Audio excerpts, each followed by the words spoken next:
on n'en a pas parlé au début du stream de ces formats sprint. J'aimerais parler un petit peu de ces formats sprint qu'on fait débat entre Verstappen et Hamilton dans les interviews. Parce que Verstappen a ouvert un petit peu sa gueule en disant que le format sprint, honnêtement, n'apportait rien et ruinait presque la hype qu'il pouvait y avoir le dimanche pour la course. Je voulais savoir déjà, est-ce que vous êtes d'accord avec la déclaration de Verstappen? Oui. Oui. Donc, pour vous, le format sprint ruine, entre guillemets, toute la hype qui peut se construire pour un jour de course. Et du coup, on se fait un petit peu spoil les résultats, Juliette, tout ce qui se passe le samedi, quoi. Encore plus cette année. Parce que du coup, cette année, t'as en plus une qualif, alors que l'année dernière, non. Et du coup, cette année, vraiment, en fait, bah, ça sert plus à rien. Enfin, et en fait, à part m'embrouiller dans ma tête entre les deux courses, ça n'apporte rien. Pierre, là, j'aime pas du tout. T'es d'accord sur le fait que, surtout, comme le dit Juliette, en fait, c'est que maintenant, la sprint, c'est juste une course random qui impacte même pas la grille au final? Je crois que je l'avais dit à Bakou, que genre ça spoilait et que du coup, tu perdais un peu cet aspect-là et que ça spoilait la course. Donc, totalement d'accord avec cette déclaration, hein, de base. Moi, j'aime bien le côté la qualif le samedi, la course le dimanche, ce petit suspense que tu as avant que la course démarre. J'aime bien ça. Et j'avais appuyé un autre argument aussi. C'était que, bon, le vendredi, il y a les essais libres. C'est sympa, tu vois. Mais pour mettre les qualifs importantes, là, ça va, c'est le soir, vu qu'on est aux US. Enfin, tu vois. Mais pour mettre la qualif importante, si c'est le vendredi à 15h dans les OGP, c'est chiant, les gens bossent, quoi. Globalement, Ok. en général. Alors, moi, j'aimerais votre avis Ah ouais, du mais coup du sur. coup, Vas-y, Juliette. enfin, juste pour dire, c'était pour les gens sur place parce que du coup, ils voulaient vendre plus de billets le vendredi. Oui. Et quand tu dis aux gens le vendredi, vous avez la vraie qualif, bah c'est plus vendeur. Exactement, ça c'est la target de base de la F1, c'est de ramener plus de gens sur le circuit le vendredi et de vendre des passes de 3 jours. Mais Lewis Hamilton, lui, a contredit du coup les propos de Verstappen en disant qu'au final... Étonné. Bah, on est étonné. Non, mais en disant qu'au final, cette sprint, pour ceux qui ne sont pas devant, pour ceux qui ne gagnent pas, c'est un moyen de se battre, de ramener des points et de se faire plaisir au pilotage, tu vois. Et est-ce que Hamilton, au final, n'a pas raison? Est-ce que cette sprint, bah, ça te permet un peu d'avoir de belles batailles, ça te permet d'avoir quelques dépassements, ça rajoute un peu de spectacle, tu vois? C'est des points en plus, mais... Et que Vous les n'êtes 8 pas premiers... convaincu? Je comprends pas son argument. Est-ce que tu as vu beaucoup de pilotes qui n'ont pas fini dans les top 10 des courses finir dans le top 10 des sprints? Voilà. Non. L'argument est faux. Non, Voilà. mais alors, non, mais il dit pas. Alors, nuance, il a pas dit que ça permettait aux pilotes du fond de venir chercher des points. Il a dit que pour certains pilotes qui, par exemple, n'ont pas la meilleure voiture, ça permet de se faire plaisir et de tenter d'attaquer et d'aller chercher Verstappen et de se battre, tu vois. Mais en quoi ça change de la course du lendemain, du coup C'est Il m'ôte les mots de la bouche. Pourquoi il a plus de c'est le même Il plaisir prend pas... tu cours, tu oui, fais la course. mais il dit juste que du coup, ça rajoute. Parce qu'en fait, l'argument, vraiment, C'est à c'est une l'attaque. discussion. C'est que Verstappen, il a dit c'est nul, ça spoil le dimanche et honnêtement, on n'apprend rien, ça spoil les performances. Hamilton, derrière, a répondu bah pour toi, peut-être, vu que t'es devant, mais nous, en vrai, c'est marrant, on essaye de te rattraper et on peut se battre pour essayer d'aller chercher des points. Mais à quel moment il peut espérer rattraper la voiture la plus rapide Bah, sur une course où il n'y a pas de stratégie de pneus? Mais ce week-end, il pouvait, il avait le pace. Justement, c'est pour ça qu'il l'a dit, vu que ce week-end, il pouvait battre Eh ben, Verstappen. fais-le en course. Bah ouais. En sprint, Oh là là. Verstappen, il est 8 secondes devant quand même sur la win. Hein. Non, mais je suis Là, totalement là-bas. d'accord. Je rattrape, j'arrive. J'essaie de défendre les propos d'Hamilton. Ouais, je comprends, mais... je comprends.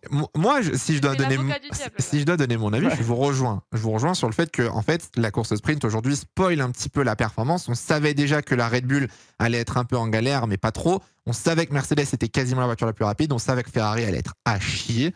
Donc j'avoue que ça spoil. Mais moi, je pense que ce format sprint, c'est juste qu'on n'a pas encore trouvé la bonne recette.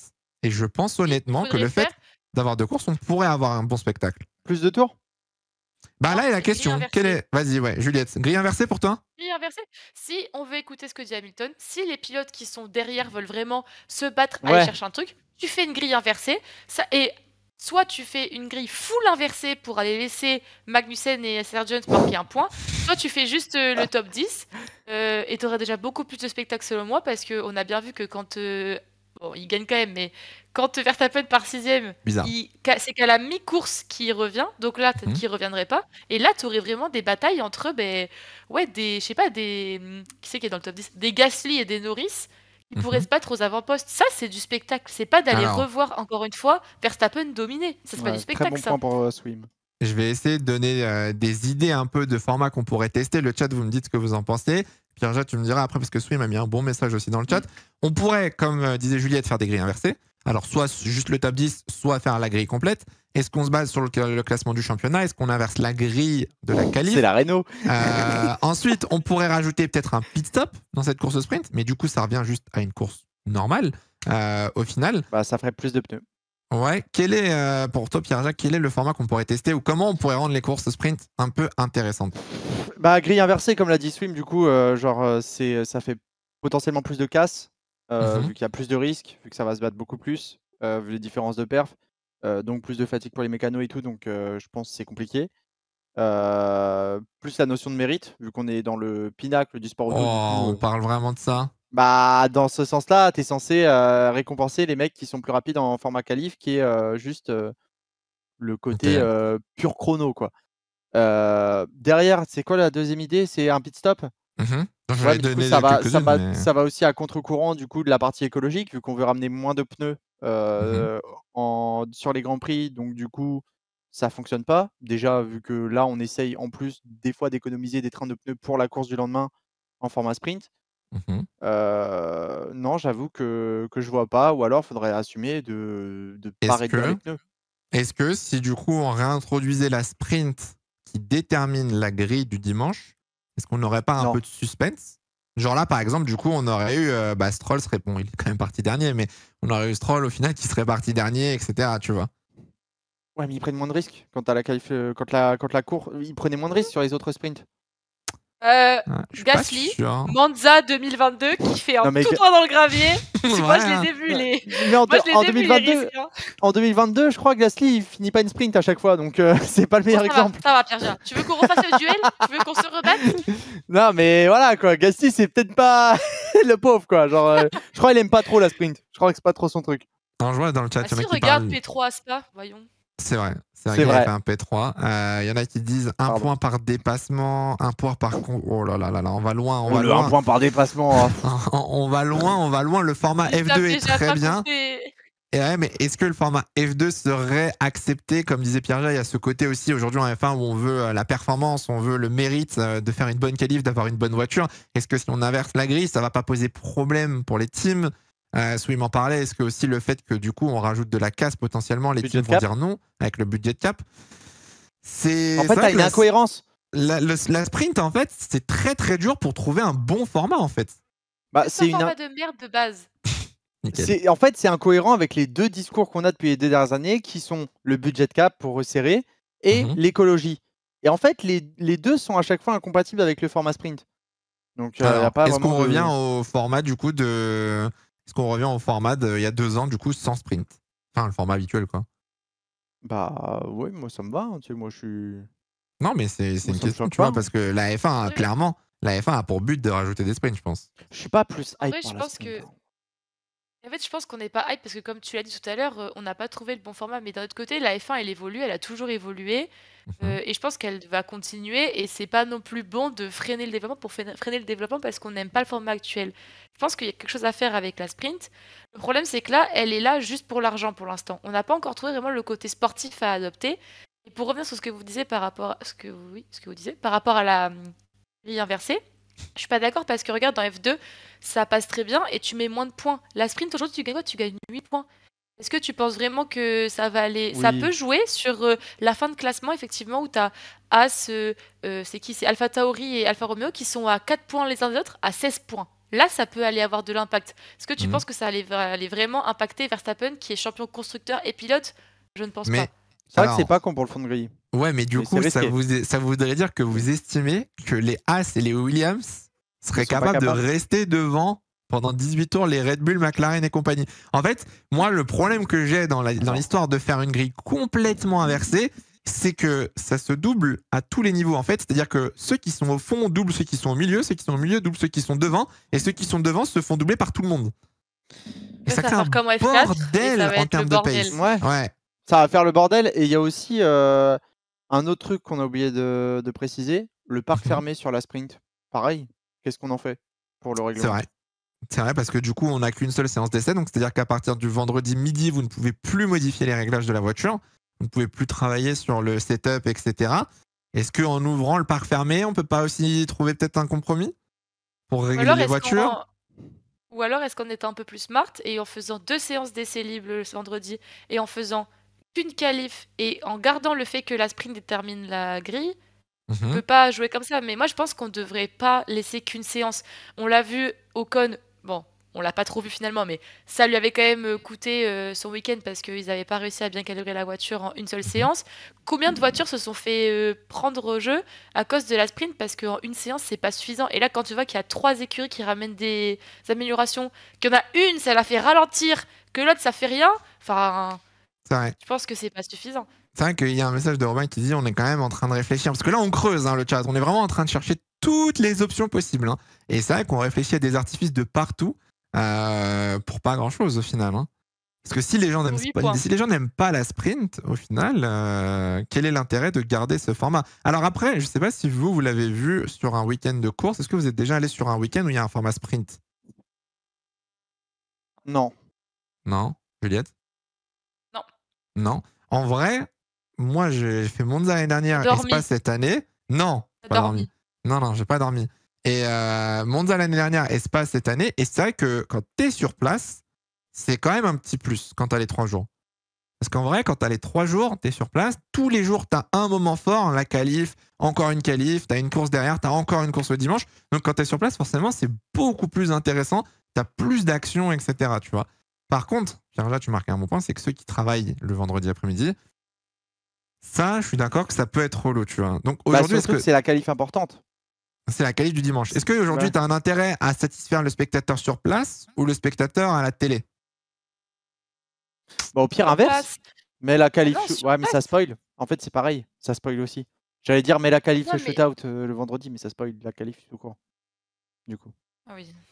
Et oui. Ah, là, je vous ai bloqué. Non, mais c'est sûr que c'est sur place. Enfin, ça, il y a pas. Non, t'as bloqué rien. C'est sûr que c'est sur place. Parce que le mec qui est dans son salon, il a payé son abonnement. Qu'il le regarde ou qu'il le regarde pas, c'est payé. Le mec sur place, s'il vient dès le vendredi, c'est du merch, c'est de la nourriture, c'est des parkings en plus, c'est des passes en plus. Enfin, c'est matin, midi et soir qu'il faut mieux que satisfaire la personne sur place. La personne sur place, t'as un taux de conversion énorme. Combien de personnes viennent sur place pour accompagner, venir voir et tout, et après prennent un abonnement? Combien de gens finalement ont un abonnement et vont sur un Grand Prix? Oui, mais... mais si tu satisfais pas l'audience qui n'est pas sur place, ton sport a moins de hype, donc moins de publicité, et donc au final, il y aura moins de gens sur place aussi. Est-ce que tu penses vraiment que les sprints réduisent les téléspectateurs? Je suis pas sûr. Au pire, tu la regardes en décalé, au pire, tu la regardes en rediff, au pire, tu regardes le highlights, tu vois. T'es un peu frustré, mais ça t'arrêtera pas de regarder la F1. Ah oui, non, du tout. J'avoue que je suis un peu aux F du format sprint, pour le coup. Je pense que c'est le cas. Pour en finir, je pense qu'on est d'accord qu'on aimerait tous se débarrasser du format sprint. Le chat, je pense que vous serez d'accord aussi sur ça. Et moi, je pense que au final, on en revient à la phrase forte de Lewis Hamilton en F1, cash is king. Et malheureusement, tant que ça fait de l'argent, la F1 s'en battra les couilles. Et tant qu'on pourra rajouter de la thune dans les comptes de la F1, on rajoutera de la thune, peu importe ce que les gens pensent. Voilà. C'est la triste histoire des formats sprint. Je sais pas, pour l'instant, c'est pas encore évoqué. Je sais pas si on en aura plus l'année prochaine. Cette année, on en a eu 6. L'année dernière, on en a eu 3. Le but, c'est d'augmenter chaque année. Le but, c'est d'augmenter de 3 sprints par année. Donc, terrifiant. Tous les week-ends avec format sprint, vraiment. Moi, j'aurais une question. Ça me ferait tellement chier. Moi, c'est pour les fans de MotoGP, tu vois, parce que eux, cette année, l'ont du coup ce format. Ouais, mais eux, c'est différent. Parce que je trouve la MotoGP, ils ont des. Ouais, les pilotes gueulent parce que. Alors, oui, parce qu'en même temps, les pilotes, du coup, c'est trop fatigant pour un pilote de MotoGP et il y a beaucoup d'accidents et de blessures. C'est ça le vrai problème en MotoGP. Ah oui. Regarde Marquez. Bon, après, Marquez, bon, voilà, mais. Oui, non, mais même sans lui, enfin, c'est trop fatigant. Et là, au dernier Grand Prix, non, c'était au Grand Prix d'Inde, où c'est. J'ai plus son nom. Il y a Balaya et l'autre.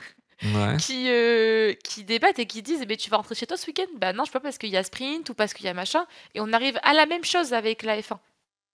Et ça va passer au bout d'un moment. Regarde Checo qui a 4 gosses. Ouais, bon. Ouais, bon, après, fais-en moins, quoi. Checo, voilà. Non, mais je pensais justement que. C'était Martine. Merci, c'était Martine. Je pensais qu'en MotoGP, c'était une réussite, justement, le format sprint, parce que eux, les courses sont plus courts, mais du coup, tu me dis que c'est hyper fatigant pour les pilotes, donc je Je comprends tout à fait. Et en MotoGP, la différence, c'est aussi que les motos se suivent toute la course, tu vois. Donc limite, si tu rajoutes une sprint, la sprint est intéressante parce qu'en plus, ça se suit tout le long et il n'y a pas d'arrêt au stand. Moi, ce qui m'intéresserait réellement, c'est de savoir le format parce qu'au final, vous me corrigez, les fans de MotoGP dans le chat, vous êtes nombreux, mais ce qui aujourd'hui est très dérangeant, c'est pour le staff et les pilotes qui sont crevés parce que ça augmente du coup les heures de taf, l'effort physique et c'est difficile. Et il y a des blessés et du coup, il y a des crashs, etc. Tu vois. Mais d'un point de vue business et d'un point de vue diffusion, etc., je pense que c'est quand même bénéf. Vous avez 2 courses. Et au final, tu as plus de spectacles. Et vu le spectacle en MotoGP, c'est pas une mauvaise chose. Donc je me demande si, tu vois, pour nous, c'est pépite, tu vois. Pour nous, c'est banger. Voilà. Donc pourquoi en MotoGP, elle est là la question, pourquoi en MotoGP, c'est banger pour le téléspectateur et pas en F1? Parce que tu vois, c'est pas le même sport. Parce que la F1 est le sport auto le moins distrayant, que les gens ne veulent pas le comprendre. Et qu'aujourd'hui, la merde, la F1. C'est à chier. Tous les sports auto qu'on a, et ben c'est la F1 qu'on choisit. Mais qu'est-ce que vous faites, les gens? Allez regarder le GT, le WEC, le WRC, la moto, tout. Terrifiant. Non, mais je pense que ça va être intéressant de voir comment ça évoluera l'année prochaine. Hâte de voir les circuits qui vont avoir des sprints l'année prochaine aussi. Ça aussi, ça va être, ça risque d'être compliqué. Mais voilà. C'est vrai qu'il y a plein de sports, le GT, la Formule 1, le WEC, oui, il y a plein de sports. Le rallycross, la NASCAR, mais oui, on vous voit. Le golf, comme nous dit la régie, l'IndyCar, exactement. Enfin bref, petit débat sur les sprints qui, au final, je m'attendais, on n'a pas trouvé de réponse. On n'a pas trouvé la formule magique. J'avais un peu d'espoir. La F1 Academy, je l'attendais. J'en étais sûr. J'en étais sûr qu'il allait sortir de son petit terrier, là, le Jérém Labaz.